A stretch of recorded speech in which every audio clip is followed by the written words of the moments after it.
ওয়ালাকাদ যারা'না লিজাহান্নামা কাসীরাম মিনাল জিন্নি ওয়াল ইনস লাহুম কুলুবুল লা ইয়াফকাহুনা বিহা ওয়ালাহুম আ'য়ুনুন লা ইউবসিরুনা বিহা ওয়ালাহুম আযানুন লা ইয়াসমাউনা বিহা।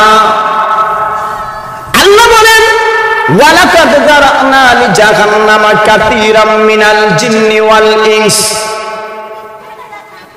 মানুষ এবং জিন্নাত জাতির মধ্য থেকে অধিকাংশরাই জাহান্নামে যাবে। কেন যাবে? আল্লাহ পাক রব্বুল আলামিন কিন্তু আমাদেরকে জাহান্নামে দেওয়ার জন্য সৃষ্টি করেন নাই। আল্লাহ পাক রব্বুল আলামিন চান তার সমস্ত বান্দাগুলি যেন জান্নাতের ভিতরে যায়, কিন্তু আমরা আমাদের কৃতকর্মের কারণে জাহান্নামের ভিতরে যাব। কেন জাহান্নামের ভিতরে যাব? আল্লাহ পাক রব্বুল আলামিন কারণগুলো তুলে ধরেছেন। আল্লাহ বলেন লাহুম কুলুবুল লা ইয়াফকাহুনা বিহা, আমি আল্লাহ পাক রব্বুল আলামিন তাকে একটা সুন্দর কলব দিয়েছি, অন্তরে দিয়েছি। এই অন্তরের মাধ্যমে সে ভালো কিছু তালাশ করে নাই, ভালো কিছু অনুধাবন করে নাই, ভালো কিছু পরিকল্পনা করে নাই, বরং আল্লাহ পাক রব্বুল আলামিন যা হতে নিষেধ করেছেন খারাপি কাজে পরিকল্পনা করেছে, গুনাহের কাজে সর্বদা পরিকল্পনা করেছে। আল্লাহ পাক রব্বুল আলামিন বলেন ওয়ালাহুম আ'য়ুনুন লা ইউবসিরুনা বিহা, আমি আল্লাহ পাক রব্বুল আলামিন এই পৃথিবীর জমিনে চলাচল করার জন্য তাকে দুইটা চক্ষু দিয়েছি। কেন দুইটা চক্ষু দিয়েছি? এই দুই চক্ষুর মাধ্যমে যেন সে দেখে দেখে আমার ইবাদত বندگی করতে পারে। কিন্তু সে ওই দুইটা চক্ষুর মাধ্যমে ভালো কাজ করে নাই, অশ্লীল কাজ করেছে, জিনার কাজ করেছে। আল্লাহ পাক রব্বুল আলামিন পরের অংশের ভিতরে বলেন ওয়ালাহুম আযানুন লা ইয়াসমাউনা বিহা, আমি আল্লাহ পাক রব্বুল আলামিন তাকে দুইটা কান দিয়েছিলাম ভালো কিছু শ্রবণ করার জন্য, ওয়াজ মাহফিলে গিয়ে কোরআন হাদিস থেকে বয়ান শোনার জন্য, দ্বীনি কিছু শিক্ষা অর্জন করার জন্য, কিন্তু সে এই কানটাকে ভালো কাজের মধ্যে লাগায় নাই।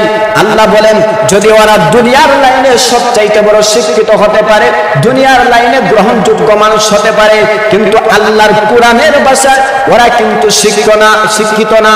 আল্লাহর কোরআনের ভাষায় আল্লাহ বলেন উলাইকা কাল আনআম, এরা হলো চতুষ্পদ জন্তুর ন্যায়। কেন চতুষ্পদ জন্তুর ন্যায়? কারণ আল্লাহ পাক রব্বুল আলামিন মানুষকে জ্ঞান বুদ্ধি আকল বিবেক দিয়েছেন, আর চতুষ্পদ জন্তুকে কোনো আকল বুদ্ধি দেয় নাই যে সে যেমনে মন চায় সেমনে চলাফেরা করতে পারে।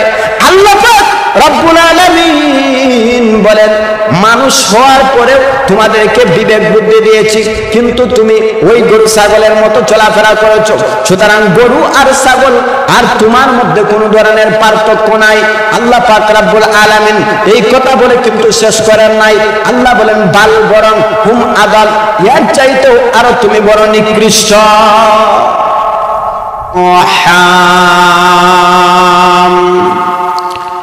ওয়ামা তাদরি নাফসুম মাযা তাকসিবু গাদা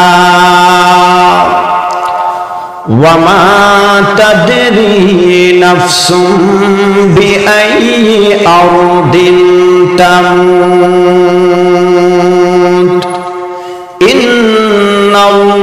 ইন্নাল্লাহা আলিমুন খাবীর। বারাকাল্লাহু লানা ওয়া লাকুম ফিল কুরআনিল আযীম ওয়া নাফা'না ওয়া ইয়্যাকুম বিল আয়াতি ওয়ায যিকরিল হাকীম। ولا النبي صلى الله عليه وسلم من قال لا إله إلا الله فدخل الجنة صلى الله على سيدنا ومولانا محمد وعلى آله وأصحابه وبارك وسلم اللهم صل على محمد وعلى آل محمد كما صليت على إبراهيم وعلى آل إبراهيم إنك حميد مجيد اللهم بارك على محمد وعلى آل محمد كما باركت على إبراهيم وعلى آل إبراهيم إنك حميد مجيد بلغ العلا بكماله كشف الدجى بجماله حسنت جميع خصاله صلوا عليه وآله درفشانی نے تیرے درفشانی نے تیرے قدروں کو دریا ہم کر دیا दिल को रोशन कर दिया आँखों को वीना कर दिया बलागल उला बिकमालिही कशफत दुजा बिजमालिही हसनत जमीउ खसालिही सल्लु अलैहि व आलिही मुनम्मर कादरे प्रणमर कादरे जेते सुनहर मदीनाय प्रणमर कादरे मुनम्मर कादरे जेते सुनहर मदीनाय जय मदीना दन्न हलो जय मदीना दन्न हलो पेये तो वो ठिकाना मुनम्मर कादरे प्रणमर कादरे जेते सुनहर मदीनाय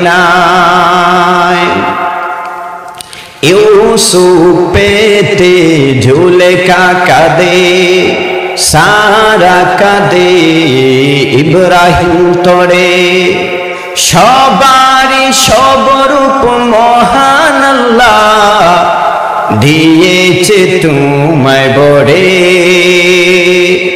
যা আমি করতে চাই যা আমি ধরতে চাই যা আমি দেখতে চাই প্রাণে বাজে তাই মদিনা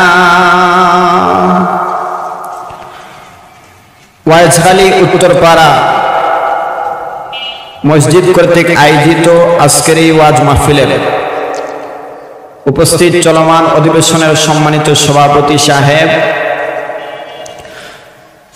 মুআজ্জাজ মুকাররম উলামায়ে কেরাম,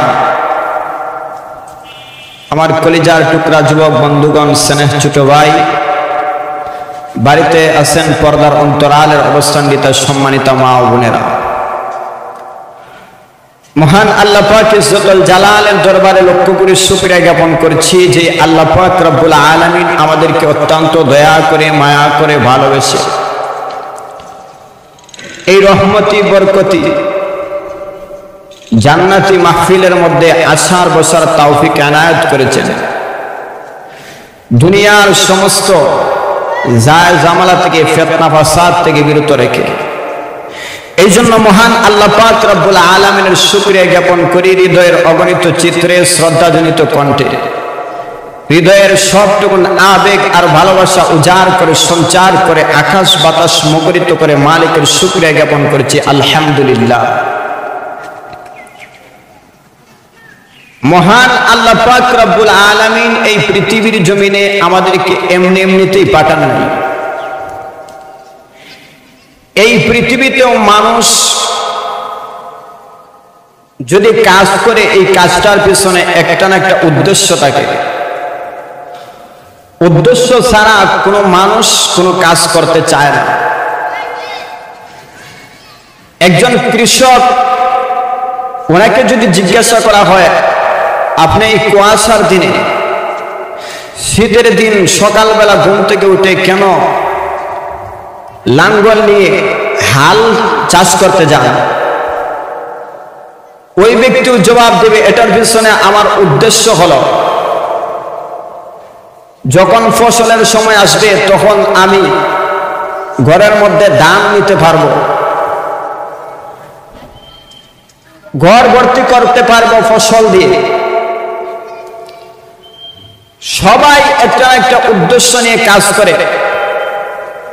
আল্লাহ পাক রব্বুল আলামিন আমাদেরকে একটা উদ্দেশ্য দিয়ে এই পৃথিবীর জমিনে প্রেরণ করেছেন, এমনি এমনিতেই প্রেরণ করেন নাই। আল্লাহ পাক রব্বুল আলামিন বলেন আফা হাসিবতুম আন্নামা খালাকনাকুম আবাসা ওয়া আন্নাকুম ইলাইনা লা তুরজাউন। আল্লাহ এখানে প্রশ্নবোধক চিহ্ন ব্যবহার করে বলেন আফা হাসিবতুম, তোমরা কি ধারণা করেছো আন্নামা খালাকনাকুম আবাসা, আমি আল্লাহ পাক রব্বুল আলামিন তোমাদেরকে এই পৃথিবীর জমিনে অনর্থক সৃষ্টি করেছি? না, অনর্থক সৃষ্টি করেন নাই। কোরআনের এক আয়াত হচ্ছে আরেক আয়াতের ব্যাখ্যা। আরেক আয়াতের ভিতরে মহান আল্লাহ পাক রব্বুল আলামিন বলেন ওয়ামা খালাকতুল জিন্না ওয়াল ইনসা ইল্লা লিয়াবুদুন। আমি আল্লাহ পাক রব্বুল আলামিন মানুষ এবং জিন্নাত জাতিকে, দুইটা জাতিকে এই পৃথিবীতে প্রেরণ করেছি আমার ইবাদত বندگی করার জন্য। লিয়াবুদুনের মুফাসসিরিন কেরামগণ অনেকগুলো ব্যাখ্যা করেছেন। তার মধ্যে একটা ব্যাখ্যা হলো লিয়াবুদুন আই লিয়ানসুরুন, আমরা যেন আল্লাহর ইবাদত বندگی করতে করতে আল্লাহর নৈকট্য হাসিল করতে পারি। এটা হচ্ছে একটা ব্যাখ্যা। আরেকটা ব্যাখ্যা হলো লিয়াবুদুন আই লিয়ারিফুন, আমরা যেন আল্লাহর ইবাদত বندگی করে আল্লাহর পরিচয় হাসিল করতে পারি। তো আল্লাহ পাক রব্বুল আলামিন আমাদেরকে এই পৃথিবীর জমিনে পাঠিয়েছেন আল্লাহর ইবাদত বندگی করার জন্য। 60 বছর, 70 বছর, 80 বছর, 20 বছর, 30 বছর, সামান্য কয়েক বছরের হায়াতি জিন্দেগি দিয়ে আল্লাহ পাক রব্বুল আলামিন এই পৃথিবীর জমিনে আমাদেরকে পাঠাইছেন। আবার আমরা এই পৃথিবীর জমিনে চিরকাল থাকবো না, আবার বিদায় নিয়ে চলে যেতে হবে পরকালে। কারণ এই দুনিয়া আমাদের আসল বাড়ি না, আমাদের আসল বাড়ি হচ্ছে পরকাল, জান্নাত। এই পৃথিবীতে আমরা অস্থায়ী। তো আসুন, যে যখন মরে তখনই তার কিয়ামত আরম্ভ হয়ে যায়। কিয়ামতটা দুভাগে বিভক্ত, একটা হচ্ছে ব্যক্তিগত কিয়ামত আর একটা হচ্ছে সমষ্টিগত কিয়ামত। ব্যক্তিগত কিয়ামত মানে হচ্ছে সগীর আলী, দবির আলী, তসদ্দর, মসদ্দর, মুজাফফর, নাজাফফর, আমরা সবাই একদিন মৃত্যুবরণ করব। এটাকে বলা হয় ব্যক্তিগত কিয়ামত। আরেকটা হচ্ছে সমষ্টিগত কিয়ামত। সমষ্টিগত কিয়ামত হলো এই আসমান জমিন, পাহাড় পর্বত, নদী নালা, চন্দ্র সূর্য, তারকারাজি কিছুই একদিন থাকবে না, সব কিছু ধ্বংস হয়ে যাবে। সেটার নাম হচ্ছে সমষ্টিগত কিয়ামত। কিছুই থাকবে না এই পৃথিবীর জমিনে, সব ধ্বংস হয়ে যাবে, এই পৃথিবীর অস্তিত্ব থাকবে না। সূর্য একদিন আলো দিবে না, চন্দ্র একদিন আলো দিবে না, কিছুই থাকবে না। শুধুমাত্র কেবলমাত্র আল্লাহ পাক রব্বুল আলামিন থাকবেন, আল্লাহ বাদে আর কেউ থাকবে না। কারণ আল্লাহ হচ্ছেন খালেক, আমরা হচ্ছে মাখলুক। আমরা সবাই ধ্বংসশীল, শুধুমাত্র আল্লাহ পাক রব্বুল আলামিন থাকবেন। আল্লাহ পাক রব্বুল আলামিন পবিত্র কুরআনুল কারীমের এক আয়াতের ভিতরে বলেন কুল্লু মান আলাইহা ফান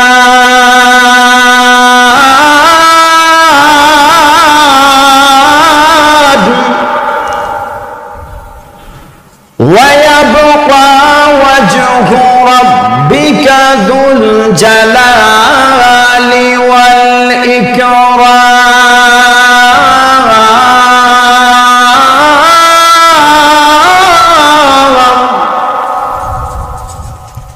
আল্লাহ পাক রব্বুল আলামিন বলেন কুল্লু মান আলাইহা ফান, এই পৃথিবী একদিন ফানা হয়ে যাবে, ধ্বংস হয়ে যাবে, পৃথিবীর অস্তিত্ব একদিন থাকবে না, এই আসমান জমিন একদিন ফেটে যাবে,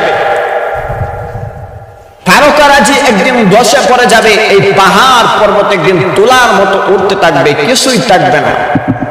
ওয়ায়াবকা ওয়াজহু রাব্বিকা যুল জালালি ওয়াল ইকরাম, শুধুমাত্র কেবলমাত্র সম্মান মর্যাদার অধিকারী আল্লাহ পাক রব্বুল আলামিন থাকবেন, আল্লাহ বাদে আর কিছুই এই পৃথিবীর জমিনে থাকবে না।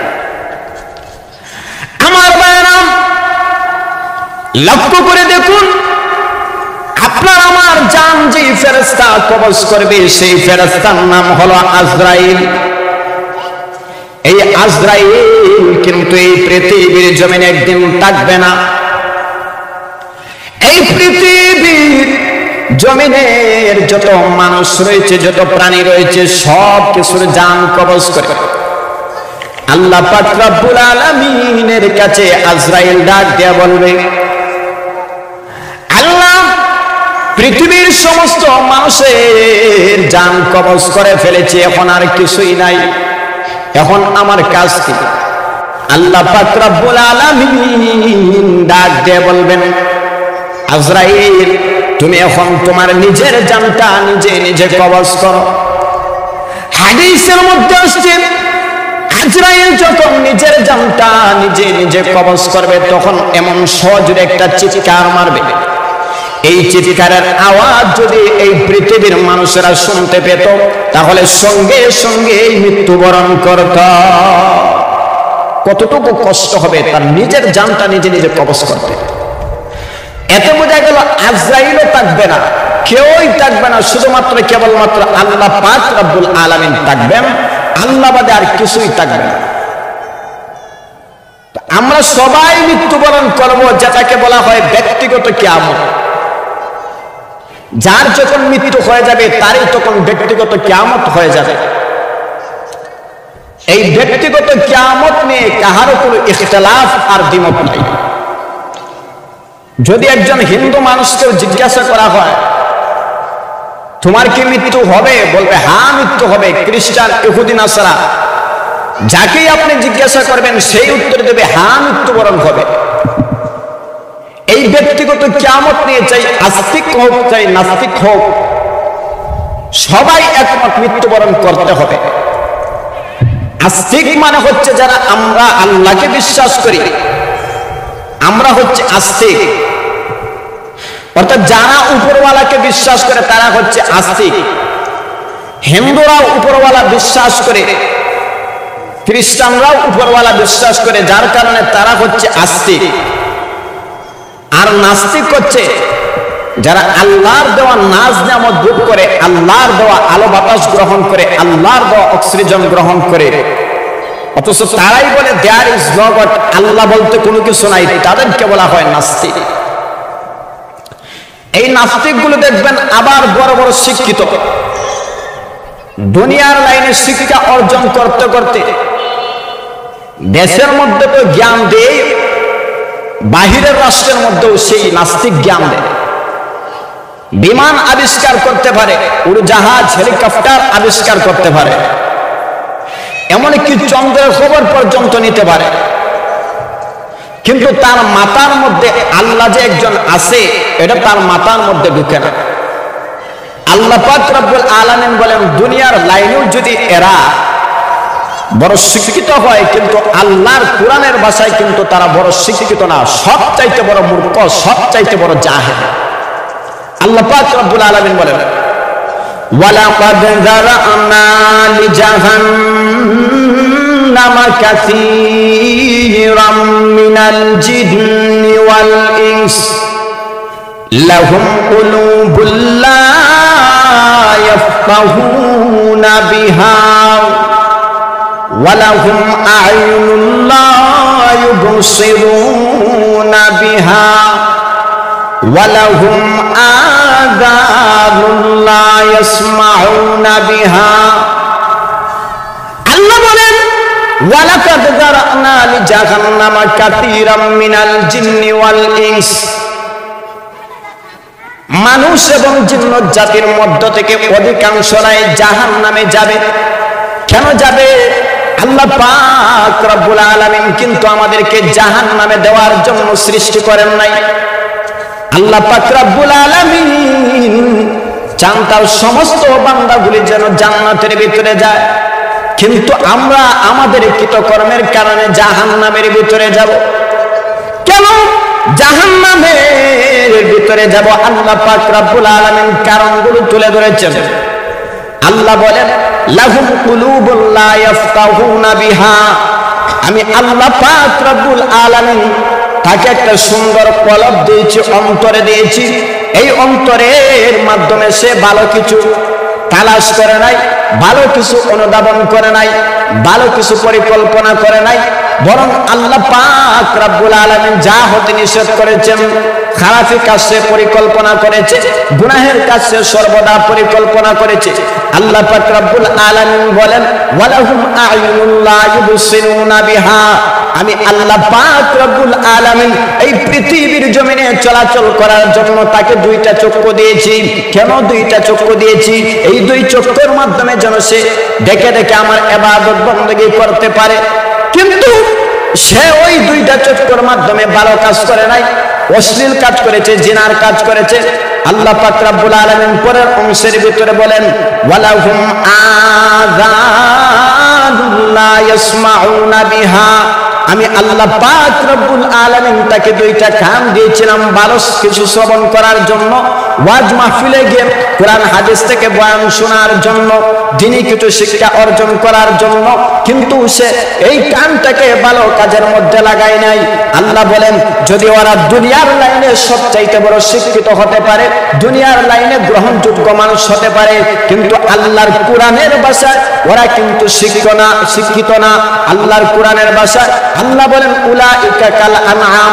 এরা হলো চতুষ্পদ জন্তুর ন্যায়। কেন চতুষ্পদ জন্তুর ন্যায়? কারণ আল্লাহ পাক রব্বুল আলামিন মানুষকে জ্ঞান বুদ্ধি আকল বিবেক দিয়েছেন, আর চতুষ্পদ জন্তুকে কোনো আকল বুদ্ধি দেয় নাই যে সে যেমনে মন চায় সেমনে চলাফেরা করতে পারে। আল্লাহ পাক রব্বুল আলামিন বলেন, মানুষ হওয়ার পরে তোমাদেরকে বিবেক বুদ্ধি দিয়েছি, কিন্তু তুমি ওই গরু ছাগলের মতো চলাফেরা করেছো। সুতরাং গরু আর ছাগল আর তোমার মধ্যে কোনো ধরনের পার্থক্য নাই। আল্লাহ পাক রব্বুল আলামিন এই কথা বলে কিন্তু শেষ করেন নাই। আল্লাহ বলেন, বাল বরং হুম আদাল, এর চাইতেও আরো তুমি বড় নিকৃষ্ট। যদিও দুনিয়ার লাইনে ওই ব্যক্তি বড় শিক্ষিত হতে পারে, কিন্তু আল্লাহর কোরআনের ভাষায় শিক্ষিত না, যে আল্লাহকে চিনে না।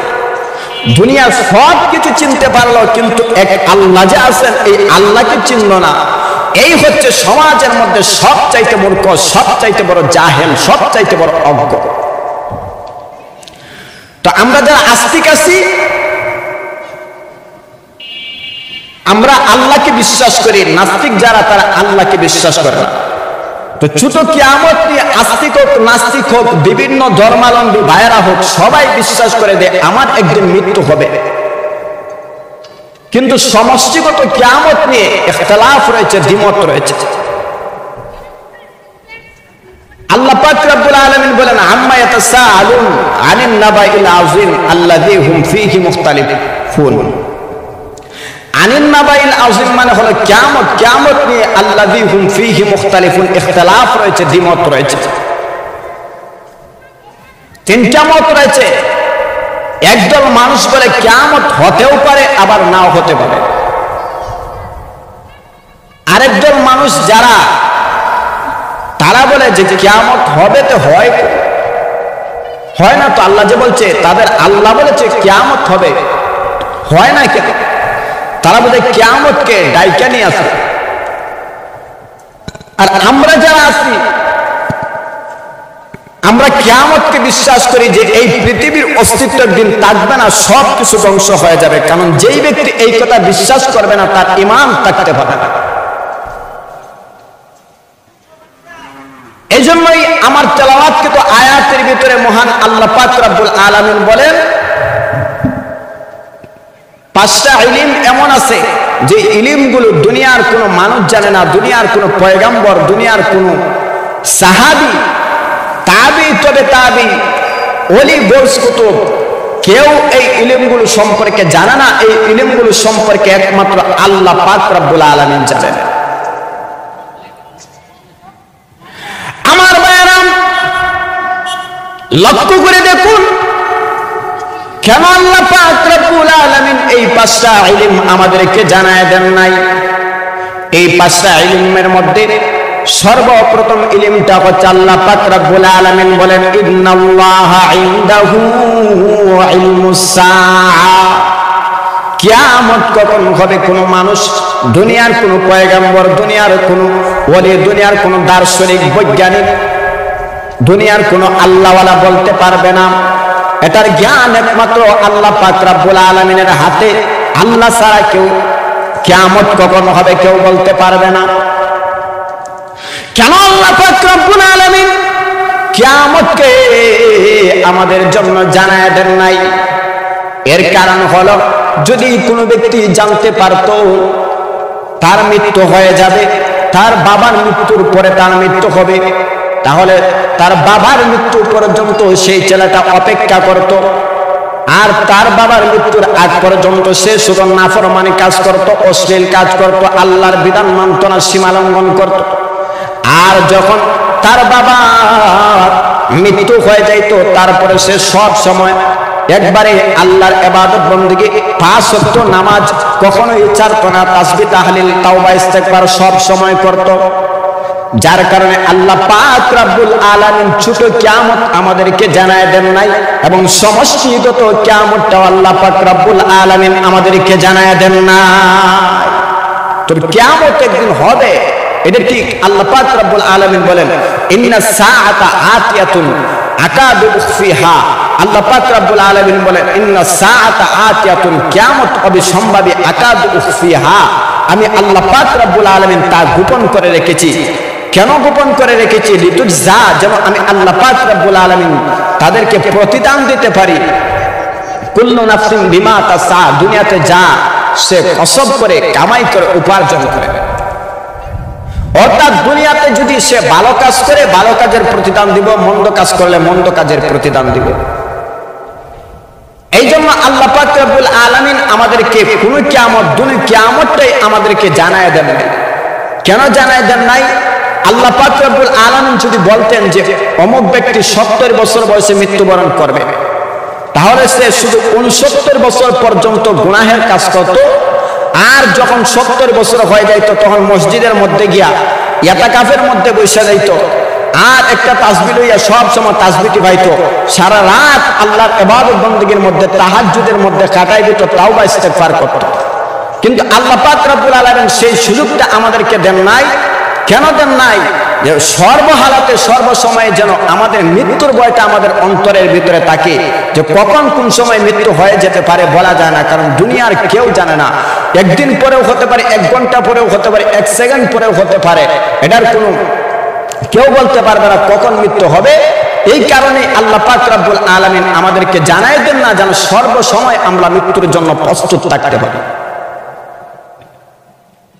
কিন্তু আমরা তো মৃত্যুর জন্য সর্বসময় প্রস্তুত থাকি না। আল্লাহর বিধান মানি না, খুদার বিধানের মধ্যে সব সময়ে আমরা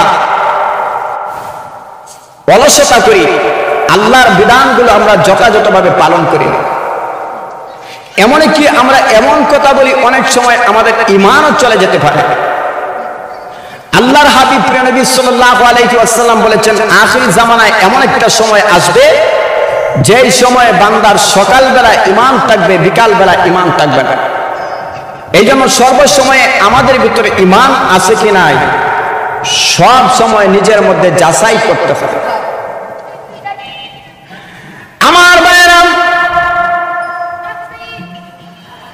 এই পৃথিবীর জমিনে আল্লাহর 2 জন পেয়ারা, একজন পুরুষদের মধ্য থেকে আল্লাহর একজন পেয়ারা বান্দা ছিল, আরেকজন নারীদের মধ্য থেকে আল্লাহর একজন পেয়ারা বান্দা ছিল। পুরুষদের মধ্য থেকে ওনার নামটা হচ্ছে ইমাম হাসান বসরি, আর নারীদের মধ্য থেকে হচ্ছে রাবেয়া বসরি। হাসান বসরি একদিন রাবেয়া বসরি কাছে গিয়ে বলল, ও রাবেয়া বসরি, এই পৃথিবীর জমিনে তোমার মতো এত আবেদা সালেহা, এত পরহেজগার তাকওয়াওয়ালা মহিলা আমি খুঁজে পাচ্ছি না। রাবেয়া রে, এই জন্য তোমার সব দিক দিয়ে তোমার চরিত্র আমার কাছে ভালো লেগেছে, তোমার আমল আখলাক, তোমার তাকওয়া আমার কাছে ভালো লেগেছে, যার কারণে আমি তোমাকে বিবাহ করতে চাই। আমাদের সমাজ যদি হইতো তখন সঙ্গে সঙ্গে জবাব দিত, আগে দেখতো জামাইয়ের টাকা পয়সা আসেনি, জবাব দিত যে জামাই বেড়ার টাকা পয়সা আসেনি।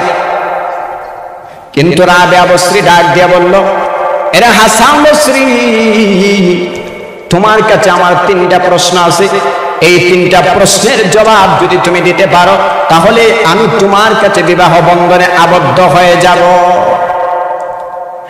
আল্লাহ নবী হাসান বসরি ডাক দিয়ে বলল,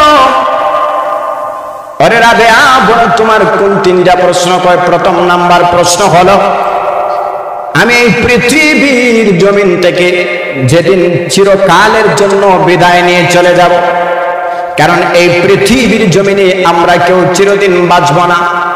আল্লাহ বলেন, কুল্লু নাফসিন যায়িকাতুল মাউত, প্রত্যেক প্রাণীকে মৃত্যুর স্বাদ গ্রহণ করতে হবে। আমরা পৃথিবীর জমিনে কেউ চিরদিন বাঁচব না, সকলেই মৃত্যুবরণ করব। এই জন্য রাবেয়া বসরি ডাক দিয়া বলল, আমি এই পৃথিবীর জমিন থেকে একদিন চিরকালের জন্য বিদায় নিয়ে চলে যাব। যখন আমি বিদায় নিয়ে চলে যাব তখন কি আমি ইমানের হালতে মৃত্যুবরণ করব নাকি ইমান খারাপ হয়ে মৃত্যুবরণ করব? হাসান বসরি ডাক দিয়া বলল, আরে রাবেয়া, তুমি কি প্রশ্ন করেছো এটা তো আমি বলতে পারবো না, কারণ মহান আল্লাহ পাক রব্বুল আলামিন এই ইলম সম্পর্কে আমাকে জানায়া দেন নাই, আমি বলতে পারবো না। আমি নিজেই ইমানের হালতে মৃত্যুবরণ করব নাকি বেঈমান হয়ে মৃত্যুবরণ করব আমি নিজেরটা নিজেই বলতে পারবো না। সুতরাং আমি তোমারটা কিভাবে বলবো? তাহলে বলো তোমার 2 নম্বর প্রশ্ন কি? আমার 2 নম্বর প্রশ্ন হলো, আমি যখন মৃত্যুবরণ করব, মৃত্যুবরণ করার পরে আমাকে যখন কবরের মধ্যে রাখা হবে, কবরের মধ্যে রাখার পরে 2 জন ফেরেশতা আসবে, যে 2 জন ফেরেশতার নাম হলো মুনকার নাকির। মুনকার নাকির নামক 2 জন ফেরেশতা আসবে। ওই ফেরেশতাগুলো আয়েশা 3টা প্রশ্ন করবে। কোন 3টা প্রশ্ন করবে? প্রথম নাম্বার প্রশ্ন হলো, মার রাব্বুকা, তোমার রব কে? যদি আমরা এই পৃথিবীর জমিনে আল্লাহর বিধান মানে আল্লাহর হুকুম আহকাম মোতাবেক যদি চলাফেরা করতে পারি, আল্লাহ পাক রব্বুল আলামিনের আইন অনুযায়ী যদি আমরা এই পৃথিবীর জমিনে চলতে পারি, আল্লাহকে রব বলে যদি স্বীকার করি, এই কথার উপর যদি মৃত্যু পর্যন্ত ইস্তেকামত থাকতে পারি, তাহলে আমরা সঙ্গে সঙ্গে জবাব দিব রাব্বি আল্লাহ। আর যদি না আল্লাহর বিধান মানি না, আর যদি আমরা এই পৃথিবীর জমিনে আল্লাহ যেভাবে বলেছেন আল্লাহর আইন অনুযায়ী জীবন যাপন পরিচালনা করি না, তখন কিন্তু জবাব দিতে পারবো না। ওয়ামা দিনুকা, তোমার দিন কি? তোমার দিন কি? তখন আমরা যদি এই পৃথিবীর জমিনে ভালো কাজ করে যাইতে পারি, সঙ্গে সঙ্গে জবাব দেব দিনিয়াল ইসলাম, আমাদের দিন হচ্ছে ইসলাম ধর্ম। আমাদের সমাজে এমনও মানুষ আছে যারা ইসলাম ধর্মের অনুসারী, কিন্তু তারাই স্লোগান দেয় যে ধর্ম যার যার, উৎসব সভা। এই কথা কতটুক যুক্তি? আমরা যে বলি ধর্ম যার যার, উৎসব সভা, তাহলে এই কথা কেন বলো না যে বউ যার যার, বিয়া যার যার, বউ সভা? বিয়া করবে এক ব্যক্তি, বউ কিন্তু সবার হবে না। ঠিক তদ্রূপভাবে ধর্ম ইসলাম, ইসলাম ধর্মের উৎসব কিন্তু সবাই পালন করতে পারবে না। যদি আমরা এই পৃথিবীর জমিনে ইসলাম ধর্মের বিধিবিধানগুলো যথাযথভাবে পালন করি, সঙ্গে সঙ্গে আমরা জবাব দিতে পারবো আমাদের ধর্ম হচ্ছে ইসলাম। 3 নম্বর প্রশ্ন করবে, ওয়ামান নাবিয়ুকা, তোমার নবী কে? অথবা riwayতের ভিতরে আসছে ওয়ামান হাদার রাজুলু আল্লাযী বুইসা ফীকুম, নবীজিকে দেখায় দেখায় বলবে এই লোকটা কে? তখন আমরা যদি নবীজির আদর্শ, নবীজির চরিত্রে, যদি নবীজির সুন্নাতে যদি এই পৃথিবীর মধ্যে রঙিন হতে পারি, তো সঙ্গে সঙ্গে আমরা দেখেই বলবো উনি হচ্ছে আমার আদর্শ, উনি হচ্ছে আমার মডেল হযরত মুহাম্মদুর রাসূলুল্লাহ সাল্লাল্লাহু আলাইহি ওয়াসাল্লাম। অন্যথায় কিন্তু জবাব দিতে পারবো না। তো রাবেয়া বসরি হাসান বসরিকে কেমন প্রশ্ন করব, আর আমরা কি করি? তো হাসান বসরি ডাক দিয়ে বলল, রাবেয়া তুমি যে তিনটা প্রশ্ন করেছো, এই তিনটা প্রশ্নের জবাব আমি দিতে পারবো না, কারণ এই ইলম সম্পর্কে মহান আল্লাহ পাক রব্বুল আলামিন আমাকে জানায় দেন না। শুধু আমাকে জানায় দেন না তা নয়, দুনিয়ার কোন নবী, দুনিয়ার কোন ওলি, সাহাবী, তাবিঈ, তবে তাবিঈ কাউকে মহান আল্লাহ পাক রব্বুল আলামিন জানায় দেন নাই। সুতরাং আমিও বলতে পারবো না, কারণ আল্লাহ পাক রব্বুল আলামিন জানায় দেন নাই যে জায়গাতে আমি বলবো কিভাবে? আমি নিজেই আমার মৃত্যুর সময় আমি ইমানের হালতে মৃত্যুবরণ করবো নাকি বেঈমান হয়ে মৃত্যুবরণ করবো, নিজেরটা নিজেই বলতে পারবো না। কবরের প্রশ্নের জবাব দিতে পারবো কি না পারবো, নিজেরটা নিজেই বলতে পারবো না, তাহলে তোমারটা বলবো কিভাবে? রাবেয়া বলো তোমার 3 নাম্বার প্রশ্ন কি?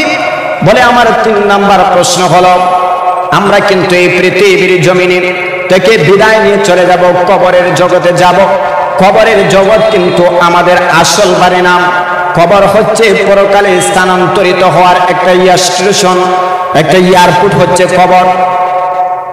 যেমন আমরা বলি আব্দুল করিমের ছেলে আব্দুল সাত্তার ইন্তেকাল করেছে, ইন্তেকাল শব্দের অর্থ হলো স্থানান্তরিত হওয়া। আগে ছিল সে দুনিয়ায়, এখন গেছে কবরে।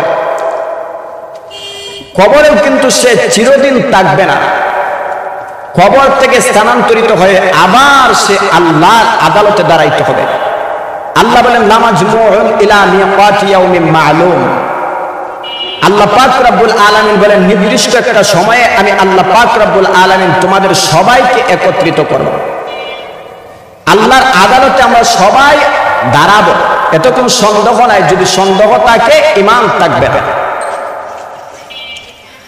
এতে বোঝা গেল কবর আমাদের আসল বাড়ি না। কবর যেটাকে বলা হয় বরজখ, বরজখ মানে হলো পর্দা। যেমন আমার একটা ছেলে আমেরিকায় থাকে, 5000 মাইল দূরে থাকে। সেই 5000 মাইল ছেলেটা কিভাবে আছে, কি করতেছে, কখনো ভিডিও কলে, অডিও কলে, আবার কখনো লিখা ইমো, হোয়াটসঅ্যাপ, মেসেঞ্জারের মাধ্যমে খবর নিতে পারি। আর মাত্র সামান্য 3.5 হাত মাটির নিচে আমার বাবা, আমার চাচা, আমার আত্মীয় স্বজন কি করতেছে কেউ খোঁজ খবর নিতে পারতেছে। এই জন্য এই কবরকে বলা হয় বরজখ। বরজখ মানে হলো পর্দা। কবর আমাদের আসল বাড়ি না, কবর হলো পরকালে স্থানান্তরিত হওয়ার প্রথম ধাপ, প্রথম স্টেশন। যেমন এইভাবে একজন মানুষ যদি বিভিন্ন রাষ্ট্রের মধ্যে যাইতে চায়, সিলেট এয়ারপোর্ট থেকে ঢাকা এয়ারপোর্টের মধ্যে গিয়ে ল্যান্ড করে, ঢাকা এয়ারপোর্টের মধ্যে গিয়ে আরেকটা রাষ্ট্রের মধ্যে গিয়ে থামায় এরপরে অন্য দেশের মধ্যে যায়, ঠিক তদ্রূপভাবে আমাদের পরকালে স্থানান্তরিত হওয়ার স্টেশন হচ্ছে, প্রথম ধাপ হচ্ছে কবর। কবর থেকে আমরা আবার উঠবো, উঠার পরে আমাদের হাসর নাসর ফুলসিরাত, আমাদের হিসাব বিকাশ করা হবে। যদি হিসাবের মধ্যে ডান হাতে আমলনামা পাই তাহলে আমাদের জায়গা হবে জান্নাতে, আর বাম হাতে আমলনামা পাইলে আমাদের ঠিকানা হবে জাহান্নামে। এতে বোঝা গেল কবর আমাদের আসল বাড়ি না, আমাদের আসল বাড়ি হচ্ছে জান্নাত। কিভাবে জান্নাত আরো সহজে বুঝবেন, আল্লাহ পাক রব্বুল আলামিন আমাদের পিতা আদম এবং হাওয়া আলাইহিস সালাতু ওয়াস সালামকে সৃষ্টি করে প্রথম দিয়েছিলেন কিন্তু জান্নাতের ভিতরে। আল্লাহ পাক রব্বুল আলামিন প্রথমেই দুনিয়ার জমিনে দেন নাই, প্রথমে দিয়েছিলেন জান্নাতের ভিতরে। আল্লাহ পাক রব্বুল আলামিন বলেন, ইয়া আদম উসকুন আনতা ওয়া যাওজুকাল জান্নাহ ওয়া কুলা মিনহা রাগাদান হাইসু শি'তুমা ওয়ালা তাকরাবা হাযিহিশ শাজারা ফাতাকুনা মিনাজ জালিমিন। আল্লাহ বলেন ইয়া আদম, হে আদম। আল্লাহ পাক রব্বুল আলামিন আদমকে প্রথম সৃষ্টি করলেন। সৃষ্টি করার পরে আদমের মনে যেন কুডুর কুডুর একটা ভাব। আসলে ঘটনা বলা উদ্দেশ্য না, উদ্দেশ্য হলো যে আমাদের আসল বাড়ি হচ্ছে জান্নাত। তা আদমের মনের মধ্যে যেন কি একটা কুডুর কুডুর ভাব আল্লাহ পাক রব্বুল আলামিন বুঝেন কেন কুডুর কুডুর ভাব, তার সঙ্গী দরকার। আদম আলাইহিস সালাতু ওয়াসসালামের বাম পাজরের হাড্ডি দ্বারা মা হাওয়া আলাইহিস সালাতু ওয়াসসালামকে মহান আল্লাহ পাক রব্বুল আলামিন সৃষ্টি করলেন। সৃষ্টি করার পরে তাফসীরে কিতাবের ভিতরে লেখে আদম আলাইহিস সালাতু ওয়াসসালামের হাত জায়গা হাওয়া আলাইহিস সালাতু ওয়াসসালামের প্রতি। তো আল্লাহ পাক রব্বুল আলামিন বলেন আদম হাত গেড়ে চলবে না, আগে বৈধ করতে হবে। কিভাবে বৈধ করব? যে মহারানা দিতে হবে। তো জান্নাতের ভিতরে তার টাকা পয়সার, দুনিয়াতে যেভাবে টাকা পয়সার প্রচলন, জান্নাতের ভিতরে তার টাকা পয়সার প্রচলন নাই। তা আল্লাহ পাক রব্বুল আলামিনকে আদম আলাইহিস সালাতু ওয়াসসালাম প্রশ্ন করলো, আল্লাহ কিভাবে বৈধ করবা? আল্লাহ বলেন মহারানা দেও। তো মহারানা কি দেব? আল্লাহ বলেন আমার হাবিবের উপরে দুরূদ পড়ো, মহারানা আদায় হয়ে যাবে। বলি সুবহানাল্লাহ। তো আদম আলাইহিস সালাতু ওয়াসসালাম এবং উনার স্ত্রী হাওয়াকে সৃষ্টি করার পরে আল্লাহ পাক রব্বুল আলামিন আদেশ দিয়েছিলেন, এর আদম এর হাওয়া তোমরা জান্নাতের ভিতরে বসবাস করো, যেখানে ইচ্ছা সেখানে ঘোরাও, যা মন চায় তা খাও। তবে রেড সিগন্যাল হলো ওয়ালা তাকরাবা হাদিহিস শাজারা। ওই যে গন্ধম গাছ দেখছো, এই গন্ধম গাছের ফল খাইবে দূরের কথা, গাছের দ্বারও কাছেও যাইতে পারবে না। কিন্তু নফস দেশের বড় হুজুর মিস্টার ইবলিস শয়তান, সে তো আদম সন্তানের পিছনে লাগিয়ে আছে কিভাবে বনি আদমকে ধোঁকা দেওয়া যায়। সে এক পর্যায়ে এসে মা হাওয়া আলাইহিস সালাতু ওয়াসসালামকে ধোঁকা দিয়েছে। আর নারীদের মন দেখবেন একটু নরম। আল্লাহ পাক রব্বুল আলামিন মজ্জাগতভাবে নারীদের মনটাকে নরম করে সৃষ্টি করেছেন। এটা দোষের কিছু না, আইবের কিছু না। এই জন্য নারীদেরকে যদি কোনো ব্যক্তি দুইটা আইসক্রিমও জুত করে খাওয়াইতে পারে, দেখবেন নারী নরম হয়ে যায়, মনটা গলে যায়। আর স্বাভাবিকতা দেখবেন স্বামীরাও স্ত্রীদের প্রতি একটু দুর্বল থাকে। কিভাবে দুর্বল থাকে? একজন মানুষ চেয়ারম্যান, এমপি, মন্ত্রী, তার সমাজের মধ্যে পাওয়ার অভাব নাই, সব মানুষরা তাকে ভয় পায়, ভয় করে। কিন্তু ওই ব্যক্তি দেখা যায় স্ত্রীর কাছে গিয়ে নল ডাল্লা এখন সোজা হয়ে দাঁড়ায় থাকে, স্ত্রীর কাছে গিয়ে নরম হয়ে যায়। তো আদম আলাইহিস সালাতু ওয়াসসালামকে হাওয়া আলাইহিস সালাতু ওয়াসসালামকে ধোঁকা দিয়েছে। এক পর্যায়ে আদম আলাইহিস সালাতু ওয়াসসালামকে ধোঁকা দিয়েছে, উভয়জন ফল খেয়ে ফেলেছে। আমার ভাইরা, আল্লাহ পাক রব্বুল আলামিন বলেন ইয়া আদম উসকুন আনতা ওয়া যাওজুকাল জান্নাহ। হে আদম তোমরা জান্নাতের মধ্যে বসবাস করো, যেখানে মন চায় সেখানে যাও, যা মনে চায় ওয়া কুলা মিনহা রাগাদান হাইসু শিতুমা, যা মনে চায় তোমরা তা খাও। তবে রেড সিগন্যাল হলো একটা, ওয়ালা তাকরাবা হাযিহিস শাজারা। ওই যে গন্ধম গাছ দেখছো, এই গন্ধম গাছের কাছে যাইবা দূরের কথা, ফল খাইবা দূরের কথা, কাছে যাইতে পারবে না। কিন্তু ইবলিস শয়তান উভয়জনকে ধোঁকা দিয়েছে। ধোঁকা দেওয়ার সাথে সাথে উভয়জন ওই গন্ধম গাছের ফল খেয়ে ফেলেছে। যেই মুহূর্তের ভিতরে ফল খেয়েছে, তাফসীরে কিতাবের ভিতরে লেখে সঙ্গে সঙ্গে উভয়জনের পরনে ছিল জান্নাতি পোশাক। জান্নাতি পোশাকটা সঙ্গে সঙ্গে ঝরঝর করে জমিনের মধ্যে পড়ে গেছে। আল্লাহ পাক রব্বুল আলামিন উভয়জনকে এবার দুনিয়ার জমিনে পাঠাইয়া দিলেন। কাহার সঙ্গে কাহারও সাক্ষাৎ নাই। আসলে এটা ছিল আল্লাহ পাক রব্বুল আলামিনের হিকমত। আল্লাহ পাক রব্বুল আলামিন চান বনি আদম যেন এই পৃথিবীর জমিনে আসে, এই পৃথিবীর জমিনে আইসা যেন খেলাফতের জাল বুনে। এটা আল্লাহ পাক রব্বুল আলামিন চান। আল্লাহ পাক রব্বুল আলামিনের কৌশল হিকমত ছিল একটা, যার কারণে আল্লাহ পাক রব্বুল আলামিন এবং আদম এবং হাওয়াকে পৃথিবীর জমিনে পাঠিয়ে দিলেন।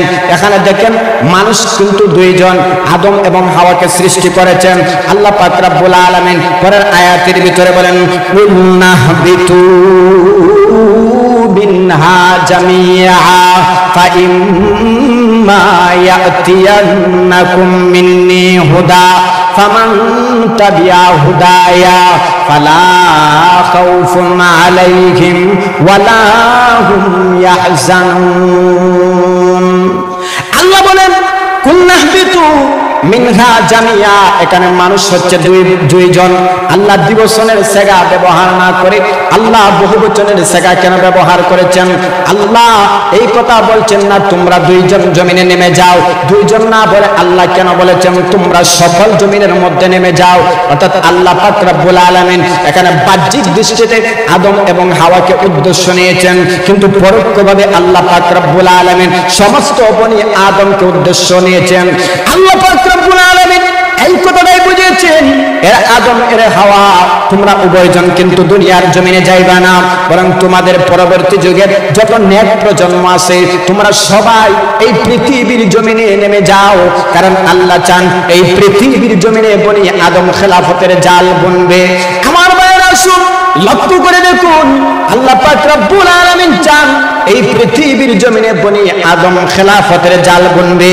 এখন জান্নাতটা হলো 7 আসমানের নিচে হলো সাত আসমানের উপরে হলো জান্নাত, 7 তবক জমিনের নিচে হলো জাহান্নাম। আবার এত উপরে জান্নাতের ভিতরে আমরা কিভাবে উঠব? আল্লাহ পাক রব্বুল আলামিন যে আমাদেরকে জান্নাত থেকে জমিনের মধ্যে দিবেন, 7 আসমানের উপরে জান্নাতের ভিতরে আমাদের আসল বাড়ির মধ্যে কিভাবে যাব? আল্লাহ পাক রব্বুল আলামিন বলেন ফাইম্মা ইয়াতিয়ান্নাকুম মিন্নি হুদা, আমি আল্লাহ পাক রব্বুল আলামিন তোমাদেরকে হুদা নামক অস্ত্র দিয়েছি, হুদা নামক রশি দিয়েছি। হুদা মানে হলো কোরআন।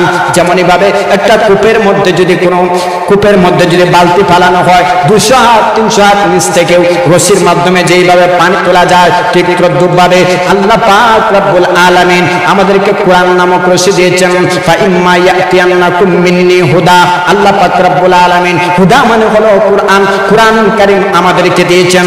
আমরা যদি কোরআনের আইন এই পৃথিবীর জমিনে বাস্তবায়ন করতে পারি, কোরআন অনুযায়ী যদি আমরা সমাজ ব্যবস্থা পরিচালনা করতে পারি, আমাদের পারিবারিক জীবন যদি কোরআন অনুযায়ী চলাফেরা চালাইতে পারি, আমাদের রাষ্ট্রীয় জীবন যদি কোরআন অনুযায়ী চালাইতে পারি, তাহলে এই কোরআন কারীম আমাদেরকে টান মাইরা আমাদের আসল বাড়ি জান্নাতের ভিতরে টান মাইরা সরাসরি তুলে নেবে। সুবহানাল্লাহ।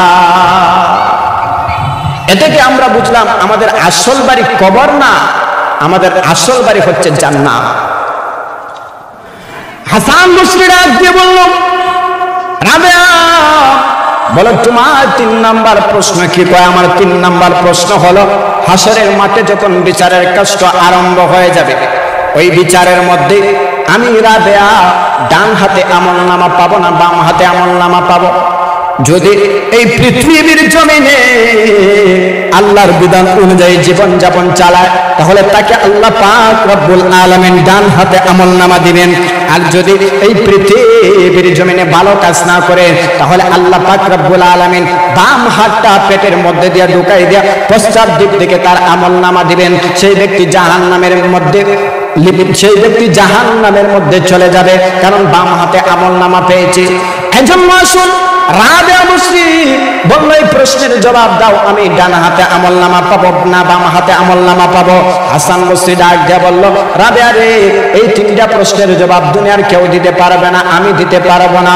তখন রাবেয়া বসরি ডাক দিয়ে বলল, রে হাসান বসরি শোনো, এই 3টা প্রশ্নের কথা যখন আমার স্মরণ হয়ে যায়, তখন আমি এক কদমে দাঁড়াইয়া সারাটা রাত আল্লাহ পাক রব্বুল আলামিনের ইবাদত বندگির মধ্যে মশগুল থাকি।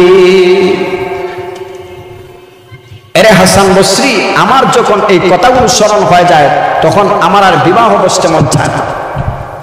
তার মানে ইসলাম বলছে না আপনি বৈরাগ্য হয়ে যান। কোথায় হাসান বসরি আর কোথায় আমাদের যুগের মহিলা? কোথায় রাবেয়া বসরি আর কোথায় আমরা? তখনকার যুগের মহিলারা ছিল আল্লাহওয়ালা, সারাটা রাত আল্লাহর বিধানের মধ্যে নামাজের মধ্যে কাটাই দিত। আর এখন হচ্ছে টিকটকওয়ালা, সারাটা রাত টিকটকের মধ্যে সিনেমার মধ্যে কাটাই দিত।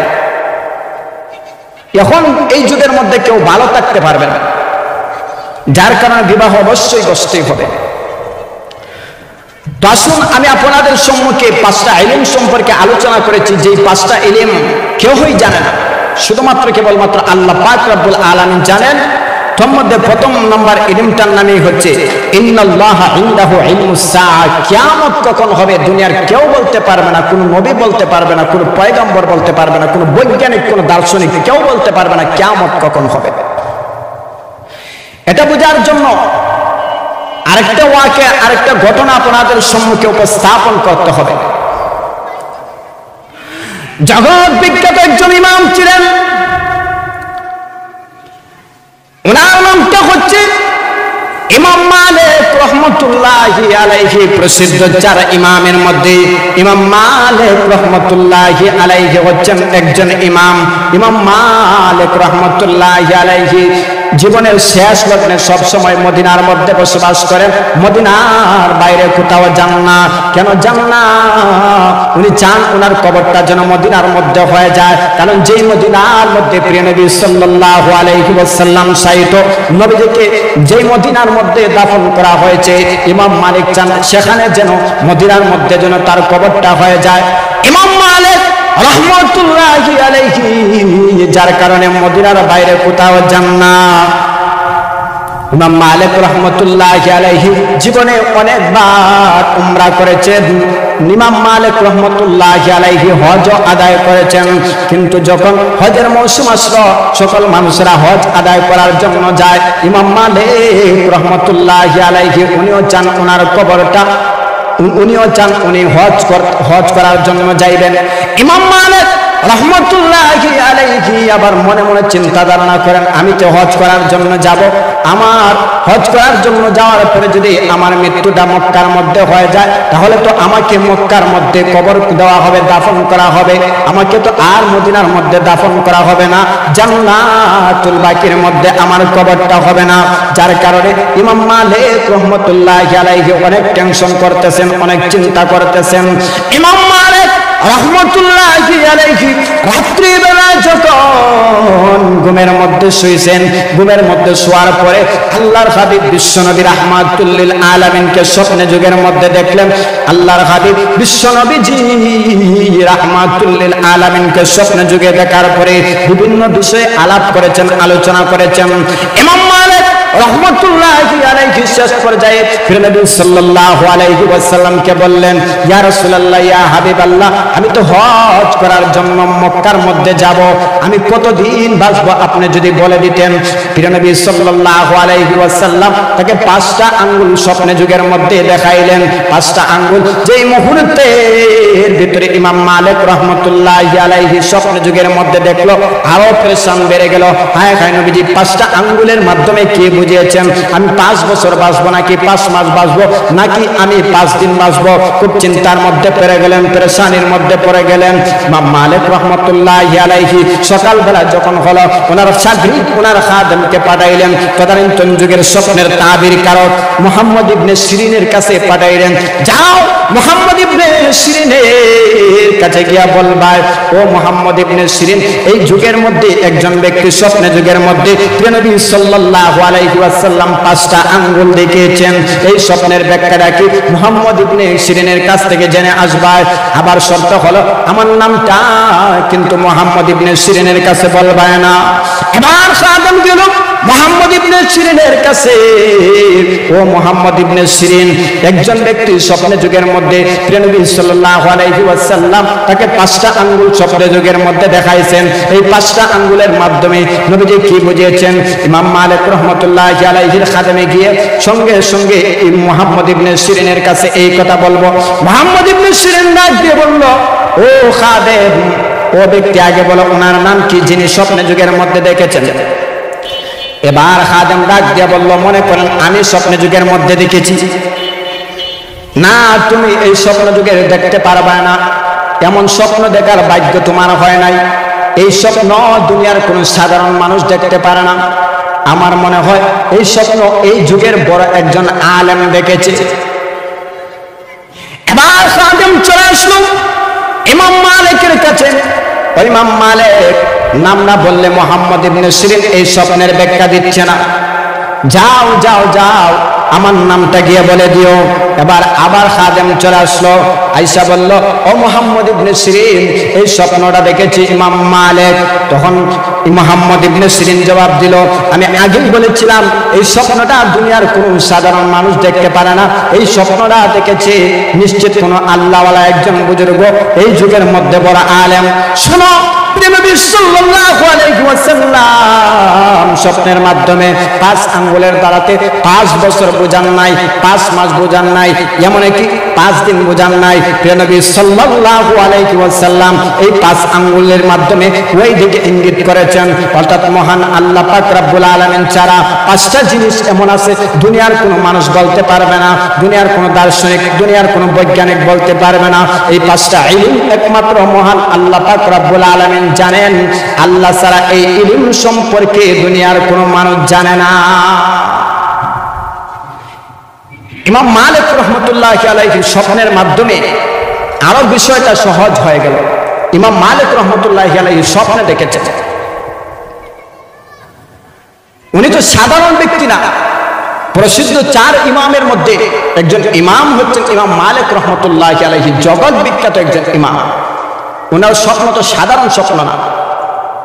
পয়গম্বরদের স্বপ্ন আর সাহাবীদের স্বপ্ন তো এক না, সাহাবীদের স্বপ্ন তাবেঈদের স্বপ্ন এক নয়, তাবেঈদের স্বপ্ন তবে তাবেঈদের স্বপ্ন এক নয়, তবে তাবেঈদের স্বপ্ন আর দুনিয়ার সাধারণ মানুষের স্বপ্ন কিন্তু এক নয়। স্বপ্ন 3 প্রকার। একটা হচ্ছে কাল্পনিক স্বপ্ন। কাল্পনিক স্বপ্ন মানে হচ্ছে কোন একজন ব্যক্তি সারাদিন শুধু সে পরিকল্পনা করেছে অন্য ব্যক্তির টাকা দেখে হায় হায় আমি যদি এত টাকার মালিক হতে পারতাম। সারাদিন শুধু টাকা নিয়ে সে পরিকল্পনা করেছে। রাত্রিবেলায় সে ঘুমিয়েছে, ঘুমের মধ্যে সেই ব্যক্তি দেখতে পেল যে সে টাকার বস্তার মধ্যে হাত দিয়েছে। ঘুম থেকে উঠে দেখে এটা টাকার বস্তা নয়, ফারা খেতার সিফা। এটা হচ্ছে কাল্পনিক স্বপ্ন। আরেকটা স্বপ্ন হচ্ছে শয়তানিয়া স্বপ্ন। শয়তানিয়া স্বপ্ন মানে কি? ছেলে প্রতিদিন বিছানার মধ্যে প্রস্রাব করবে, মা ডাকতে বলল বাবারে তুই যে প্রতিদিন প্রস্রাব করে দেস আমার তো খুব কষ্ট হয়, প্রতিদিন নিয়ে খেতাগুলো রুদ্রের মধ্যে দিতে হয়, এটা তো আমার অনেক কষ্ট হয়, তুই আজকে প্রস্রাব করিস না। তখন সন্তান ও মায়ের সাথে ওয়াদাবদ্ধ হলো, হ্যাঁ আম্মা আর প্রস্রাব করবে না। কিন্তু রাত্রিবেলায় সে ঘুমাইছে, ঘুমানোর পরে দেখে শয়তান আইসা তাকে স্বপ্নে দেখায়, হ্যাঁ টাইলস লাগাই ভালো একটা বাথরুমের মধ্যে গেছে। অন্যদিন ছোট বাচ্চা যদিও প্রস্রাব করে বাহিরে, আজকে সে স্বপ্ন করে দেখে অনেক আরামের একটা বাথরুম, চতুর্দিকে শুধু টাইলস আর টাইলস। তা আগেকার যুগে দেখতাম আমরা বাঁশের বাথরুম ছিল, এরপর আসছে চাকার বাথরুম, কিন্তু এখন বাথরুম গুলো কিন্তু উন্নত হয়ে গেছে। তো সে জীবনেও এরকম টাইলস লাগাল বাথরুমের মধ্যে প্রস্রাব করে নাই, কিন্তু আজকে সে টাইলস লাগাল বাথরুম পাইছে, যার কারণে অন্যদিন যদি একটু করে আজকে একটু বলাইয়া কুতায় কাটা হলেও বেশি করছে, কারণ আজকে সে উন্নত মানের বাথরুমের মধ্যে প্রস্রাব করতেছে। সকালবেলা ঘুম থেকে ওটা দেখে এটা টাইলস লাগাল বাথরুম না, এটা হচ্ছে তার বিছনার খেতা। অন্য দিনের তুলনা আজকে আর একটু বেশি করেছে, কিন্তু মার সাথে ওয়াদাবদ্ধ হয়েছিল সে আজকে প্রস্রাব করবে, কিন্তু শয়তান এসে ধোঁকা দিয়েছে, যার কারণে প্রস্রাব করেছে। এই স্বপ্নটা শয়তানের দেখা। আরেকটা হচ্ছে 3 নাম্বার হচ্ছে রহমানি খোদা প্রদত্ত স্বপ্ন। হাদিসে আবার তার সূরত সিরাত বর্ণনা করে দেওয়া হয়েছে, রাতের শেষ ভাগে দেখতে হবে, তাহাজ্জুদের সময় দেখতে হবে, পাক পবিত্র অবস্থায় দেখতে হবে। যদি এই স্বপ্ন দেখে তাহলে আশা করা যায় তার স্বপ্নটা বাস্তবায়িত হবে। ইমাম মালিক রাহমাতুল্লাহি আলাইহি এই শব্দের মাধ্যমে বুঝলাম